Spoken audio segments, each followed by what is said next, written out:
The most effective soldiers of the Second World War.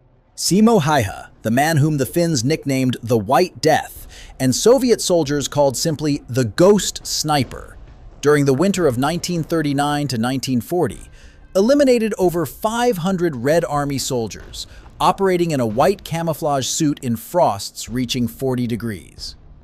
He did not shoot through an optical sight, but through an open mechanical one. Lenses would fog up and glare in the sun, revealing his position, which is why Häyhä categorically refused to use them.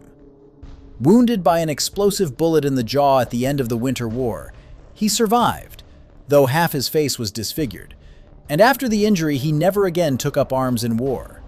He lived to an advanced age, passing away in 2002, a man of few words, a Finnish hunter who became the most lethal sniper in the history of warfare. Erich Hartmann, a German pilot whom Soviet aviators called the Black Devil of the South due to the tulip painted on the nose of his fighter, shot down 352 enemy aircraft, a record still unbeaten by any ace in the history of aerial warfare.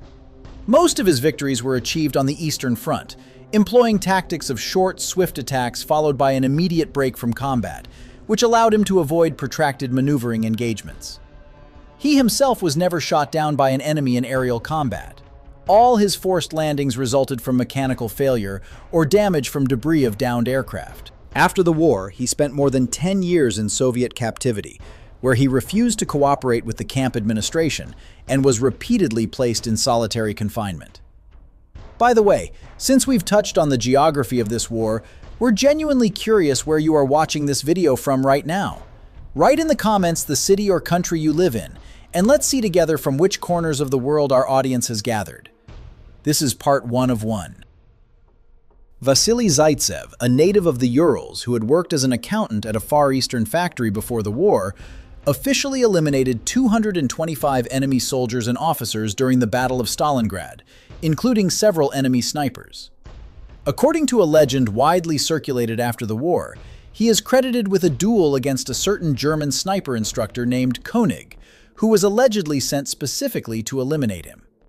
However, historians have found no documentary evidence of this officer's existence, and many consider the story a later literary embellishment. Zaitsev trained his students right in the ruined city, imparting to them the principle of patient waiting, not just marksmanship.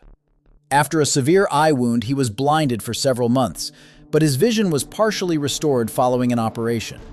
He survived the war, worked as a factory director, and died in 1991, just a few months before the collapse of the country he had defended at Stalingrad. Richard Bong, a farm boy from Wisconsin, became the greatest ace in the history of the United States by shooting down 40 enemy aircraft while flying the twin-fuselage Lockheed P-38 fighter in the skies over the Pacific Ocean. The command valued him so highly as a propaganda symbol that they would literally recall him from combat missions to avoid temptation, fearing the loss of a living legend. For his achievements, he received the country's highest military award, the Medal of Honor. The irony of fate is that the man who survived dozens of dogfights with Japanese aces did not die in battle, but on his native soil, during a test flight of the new P-80 jet fighter in California, when the engine failed immediately after takeoff. This happened in the year 1945, on the very day when the entire world was celebrating Japan's surrender. Hiroshi Nishizawa, a gaunt and sickly-looking pilot whom his comrades nicknamed the Devil of Rabaul, according to various sources, shot down over 80 enemy aircraft while flying the Agile Zero fighter in the skies over the Solomon Islands. Despite his poor health and frequent bouts of malaria, in the air he displayed an almost acrobatic reaction, which led Japanese pilots to consider flying alongside him the best combat school. The exact number of his victories remained disputed, as the Japanese system for confirming downed aircraft was far less stringent than that of the Allies. The bitterest detail of his fate is that he did not perish in an aerial dogfight in a fighter, but as an unarmed passenger aboard a military transport plane, which the Americans intercepted and shot down in 1944, while he was flying to collect a new aircraft for his squadron. Marmaduke Patel, a South African by birth who became the top ace of the Royal Air Force for the entire war, shot down approximately 50 enemy aircraft in the skies over North Africa and Greece, according to various estimates. His official statistics remain incomplete to this day because the squadron headquarters documents burned during the hasty evacuation from Greece in 1941. Comrades recalled that shortly before his death, he was exhausted by fever and could barely stand, yet he continued to take to the air with his subordinates. He died on the 20th of April, 1941, over Athens, covering the withdrawal of his squadron from superior enemy forces. And for many years, his record remained almost unknown to the general public due to the lost documents. George Burling, a Canadian whom his comrades nicknamed Buzz for his restless nature, became Canada's most successful fighter pilot, scoring 31 victories primarily in the skies over besieged Malta in 1942. He was known for his unorthodox shooting technique. He hardly ever used standard deflection tables, relying instead on intuition and incredibly sharp eyesight, which allowed him to shoot down enemies from distances other pilots considered useless. However, he got along poorly with the command, criticized his superiors too harshly, and therefore never received promotions commensurate with his achievements. After the war, his life spiraled downward. He could not find his place in peacetime. He died in 1948 in a plane crash while ferrying an aircraft for the newly established Israeli Air Force. Clive Caldwell, an Australian nicknamed K. Peacock, became his country's highest-scoring ace, achieving approximately 29 victories in the skies over North Africa, where he flew the Kitty Hawk fighter under conditions of constant shortages of fuel and spare parts.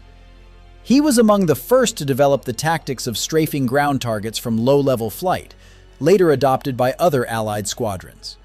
Later, he also fought in the Pacific Theater, where he encountered Japanese pilots, and towards the end of the war, he publicly criticized the command for a policy he considered a senseless waste of aircrew. After leaving the military, he became a successful entrepreneur in the wine trade in his native Sydney. He lived to the age of 84, a rare fate for an ace, whose profession typically claimed the lives of most of his colleagues much earlier. Pierre Clostermann, a Frenchman forced to continue the war in the ranks of the British Royal Air Force after the defeat of his country in 1940, became the most successful French fighter pilot, achieving 33 confirmed victories. He flew Spitfire and Tempest fighters, participating in attacks on German trains and columns of equipment during the final stage of the war in Europe, which was scarcely less dangerous than aerial duels. After the victory, he wrote a memoir titled The Big Show, which became one of the most widely read war memoirs about pilots of the Second World War, and was translated into dozens of languages. Even in peacetime, he did not leave aviation entirely, but became a member of the French Parliament and continued to fly into his advanced years. Constantine Cantacuzino, a Romanian aristocrat and one of the most renowned pre-war European sports pilots, became his country's highest-scoring ace, credited by various estimates with over 40 victories, first on the side of Germany on the Eastern Front, and then against it after Romania's turnabout in 1944. He is associated with a rare episode of the war. He personally took to the air to escort an American bomber on a mission concerning his country's surrender, guiding it to the airfield and protecting the unarmed aircraft from a potential attack by his own former allies. After the war, Romania's new communist authorities stripped him of his property and titles, and the former ace was forced to emigrate, ending his life far from the homeland he had once defended in the skies. Desu Szent-Györgyi, a Hungarian pilot from a simple peasant family, became Hungary's most successful ace of the war, achieving over 30 victories in the skies over the Eastern Front, and later over his own homeland, defending it from Allied air raids. Unlike many of his squadron comrades who came from officer dynasties, he rose to high honors solely through his flying skill, not connections, which was a rarity in the conservative Hungarian Air Force. He was one of the few Hungarian pilots to survive the war and avoid persecution by the new regime, as he stayed away from politics and focused solely on his profession as a pilot. After the war, he worked for many more years as a flight instructor, training a new, peaceful generation of aviators, and died a natural death in 1971. Terezio Martinoli, a Turin mechanic by trade, became Italy's top-scoring ace of the war, achieving 22 confirmed victories, first on the side of Germany in North Africa and the Mediterranean, and then on the side of the Allies after Italy's capitulation in the year 1943.